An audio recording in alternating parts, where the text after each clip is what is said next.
No matter how much training you have, if you don't have your nutrition dialed in, it's not going to be a good day.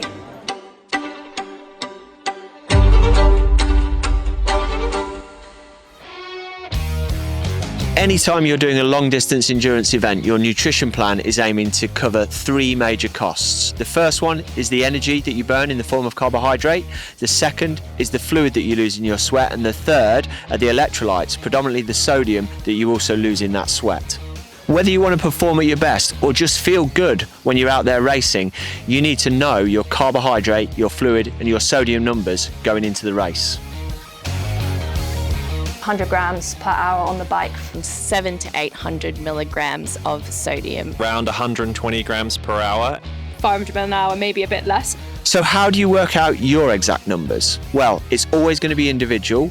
And although there are guidelines, it's part science and part trial and error. You're going to have to refine this with some practice. One thing that's worth saying is that time invested in this process will come back to you with interest when you really nail it on race day. I was cramping a lot in T2 and then I realised after doing some sweat testing and listening to my body that I wasn't taking in enough carbs and electrolyte during the bike ride. Middle distance triathlons, my nutrition strategy was very basic. It was just 1 gel an hour. And I just did that for the duration of the race, and yeah, unsurprisingly by the end of the race I was completely empty and depleted, and my recovery from the race took over a month until I felt like I could train it properly again. Let's start with carbohydrate. How much you're going to need in a middle distance race is primarily driven by how fast you're going and to a lesser extent by your body size. We routinely see pro athletes these days taking 90 to 120 grams of carbs per hour, which is a lot of eating. Yeah, so overall in a middle distance race, I probably have about 100 to 105 grams of carbs an hour. The thing about carbohydrate numbers is once you've got them dialed in, they remain relatively consistent no matter what the racing conditions. In the cold, you need just as much carbohydrate as you do in the heat. So once you've locked your carbohydrate number in, it's going to stay pretty consistent across most of your races. Age group athletes who aren't necessarily moving as fast as the pros or pushing themselves quite as hard might not need quite as high an amount of carbohydrate, even though they can still benefit from consuming quite a lot. Rather than pushing for 90 plus grams of carbs an hour, 60 to 90 grams is often much more appropriate if you're not mixing it at the really sharp end of the race. As a coach, I often have athletes come to me thinking that they have to have 120 grams of carbohydrate per hour because that's what they've heard other athletes doing, especially the pros. One of the things that we always take a step back and look at is this appropriate for you as an athlete? Does this match the level of intensity that you'll be doing in your race? I always suggest that as athletes, we start practicing this in all of our training sessions. Maybe start a little bit lower. If the gut seems to tolerate it, we can increase it a little bit more throughout the overcoming weeks and make sure that this is a good strategy for you. To help figure out your likely carbohydrate numbers, we've built a free tool. It's called the Fuel and Hydration Planner, and you can find it on the Precision Fuel and Hydration website. All you do is put in some basic information about your race, how fast you think you'll be going, and it will give you an idea of how much carbohydrate is going to work for you per hour during that race. If you want to give it a try, there's a link below in the show notes to the Fuel and Hydration Planner on precisionfuelandhydration.com. When it comes to fluid and sodium intake, individual numbers vary much more widely than they do with carbohydrate. That's for several reasons. One is because we all sweat different amounts. Another is because we lose different amounts of sodium in our sweat. And yet another is the fact that weather conditions play havoc with our sweat rates, meaning that the amount of fluid we need to drink in cold conditions can be so much less than we do in hot and humid ones. In a hot and humid race, you might need to drink 3 or 4 times what you do in a cold race. For this reason, lots of testing in training and lots of trial and error is often required to really dial those fluid and sodium numbers in for you as an individual.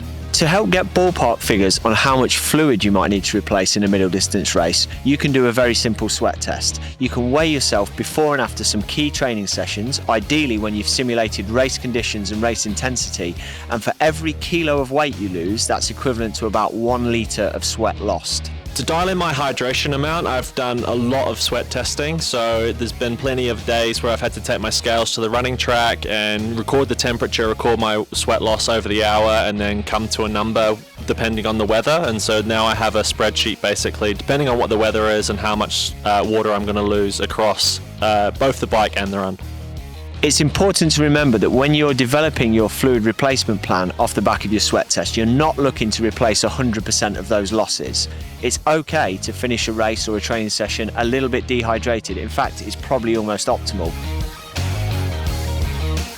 Whilst sports scientists will argue until the cows come home about exactly how much dehydration you can tolerate before your performance suffers, usually most of them agree that it's somewhere between 1 and 3% body weight. So as you embark on this journey of figuring out your fluid loss, try to keep your body weight loss to about 1 to 3% and you'll be in the right zone.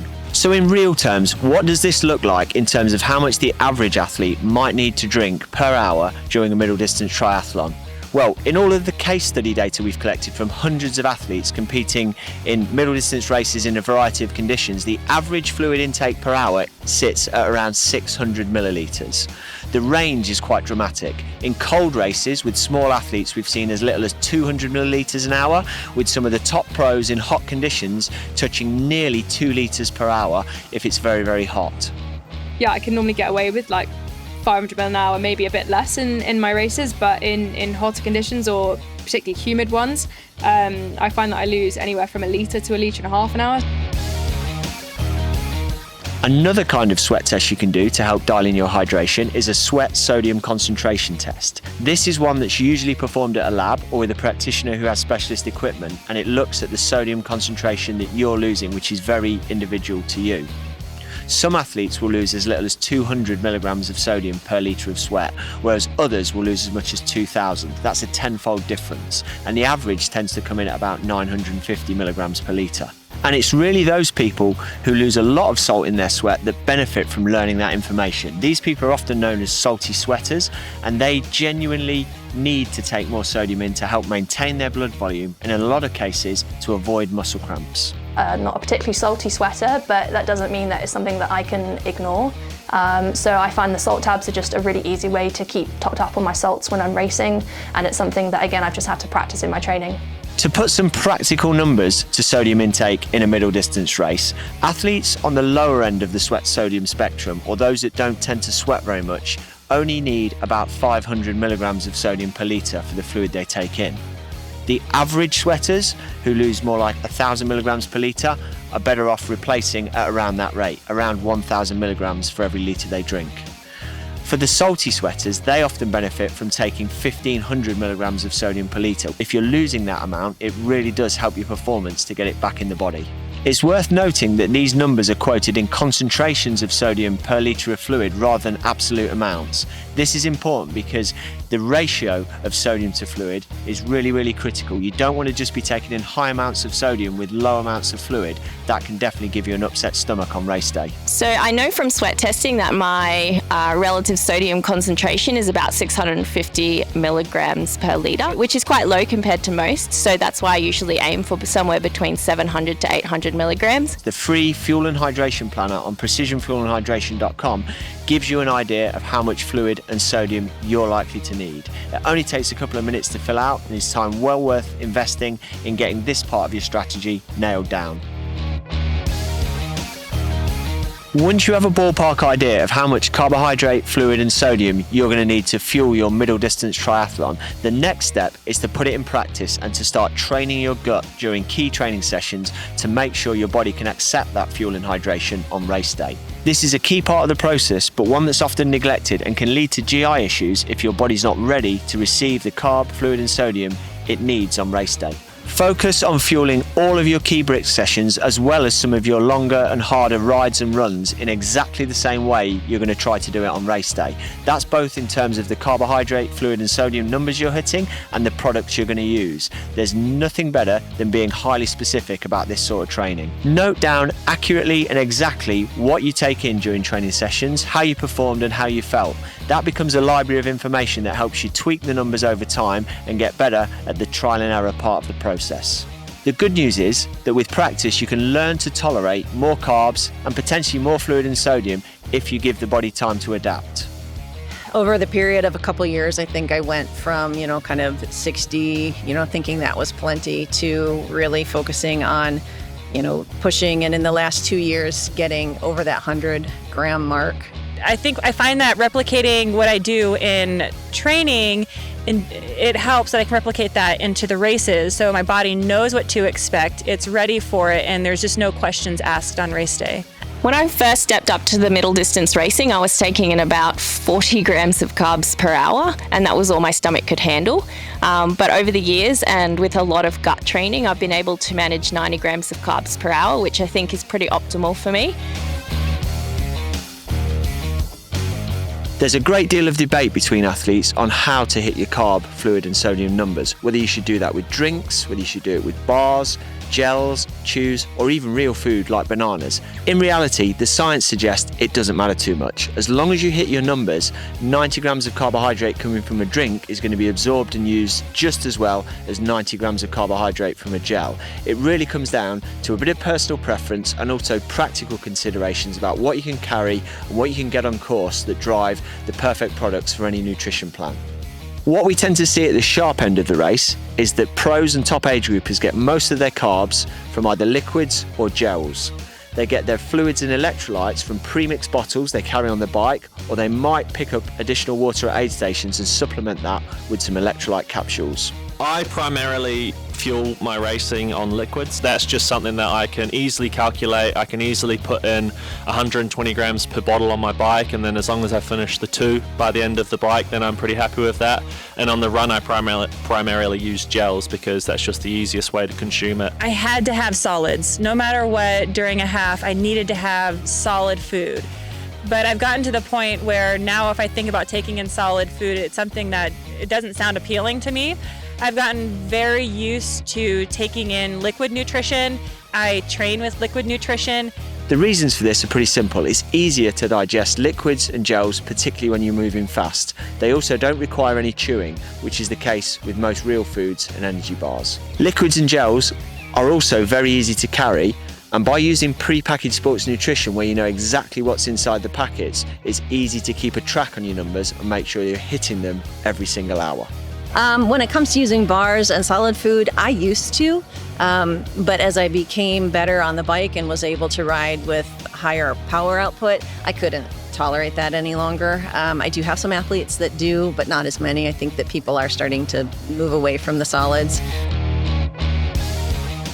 One strategy which some athletes do use but that is high risk is taking in all of your carbohydrates in liquid form.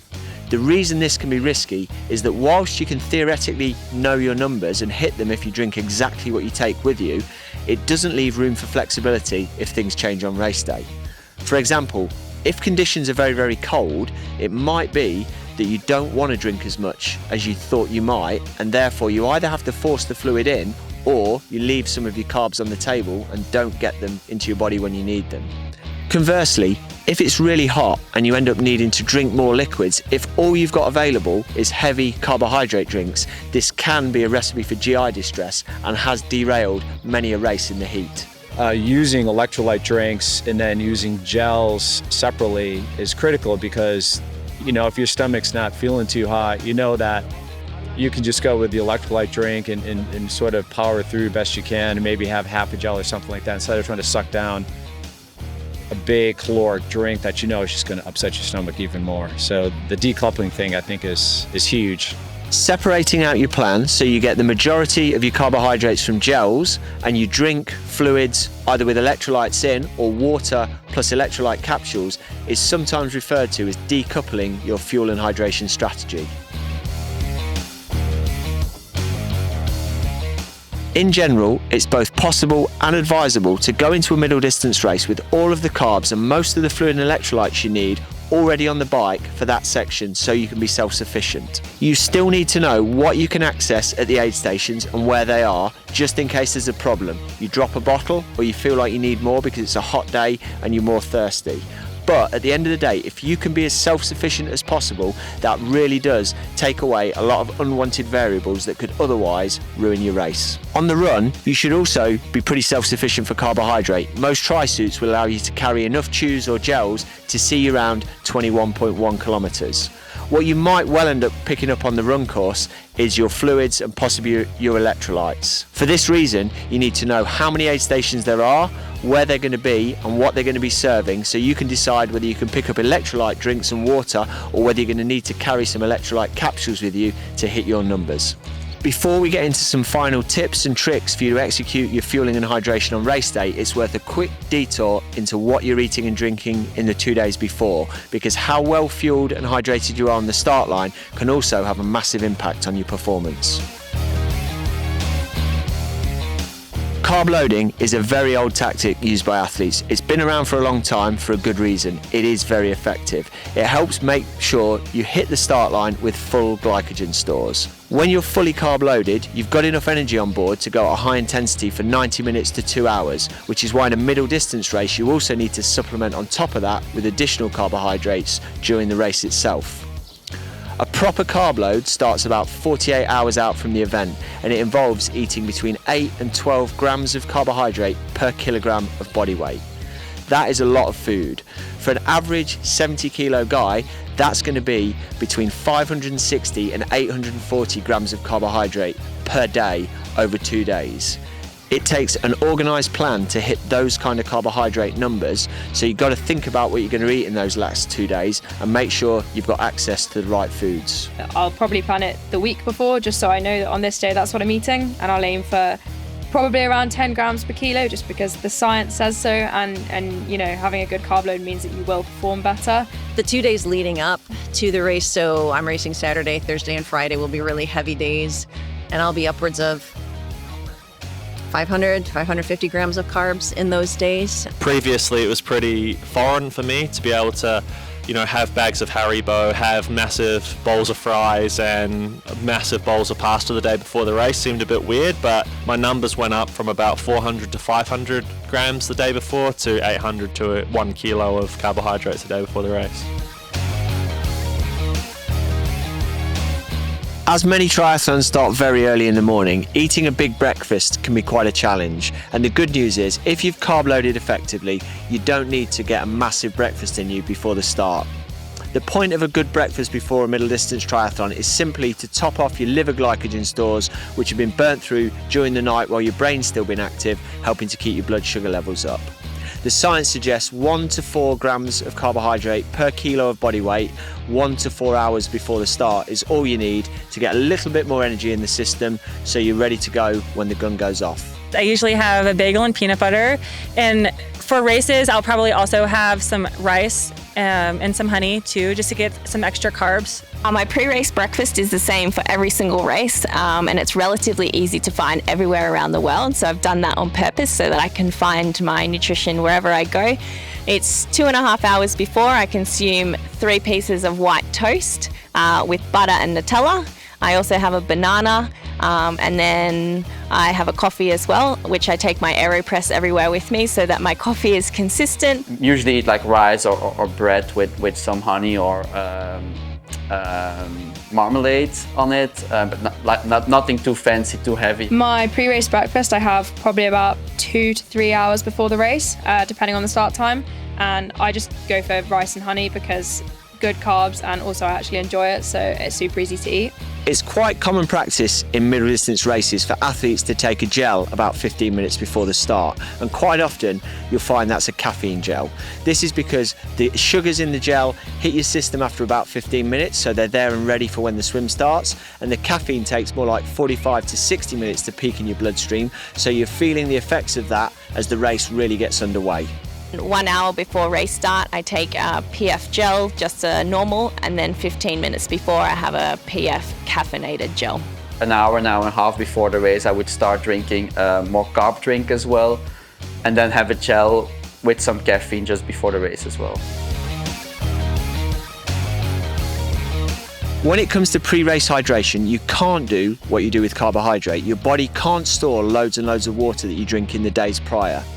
In fact, if you overdrink, especially plain water in the days leading up to a race, it can lead to a condition called hyponatremia, where your blood sodium levels get diluted. This has been documented in research done at Ironman events and also ultramarathons, with 10% of athletes being seen as hyponatremic when they're stood on the start line. In order to make sure you are optimally hydrated but not diluted when you get to the start, there's a technique you can use called sodium preloading. It involves using a very strong electrolyte drink like pH 1500 the night before the race and another serving on the morning. You don't need to take a lot in. It's about 16 ounces or 500 millilitres the night before, and then another bottle of that with your breakfast to finish about 90 minutes before the start. The extra sodium in that drink helps draw the fluid into your bloodstream and hold it there without diluting your sodium levels. So you start optimally hydrated, but without being one of those people who've been in the queue for the Portaloo 5 times before the gun goes off. I'm very mindful the day before the race to do a sodium load where I take a bottle the night before of 1500 milligrams, and then the morning of, I'll do the same thing. It's worth being aware that a relatively unique feature of middle distance races is that athletes tend to front load their nutrition and hydration on the bike and see it taper off on the run. There's lots of reasons for that. One of them is that it's simply easier to eat and drink more on the bike, and given that you're running a little bit faster in a middle distance race, it can be more beneficial to try and get the calories and get the fluids in while you're on the bike so you don't have to force as much down on the run.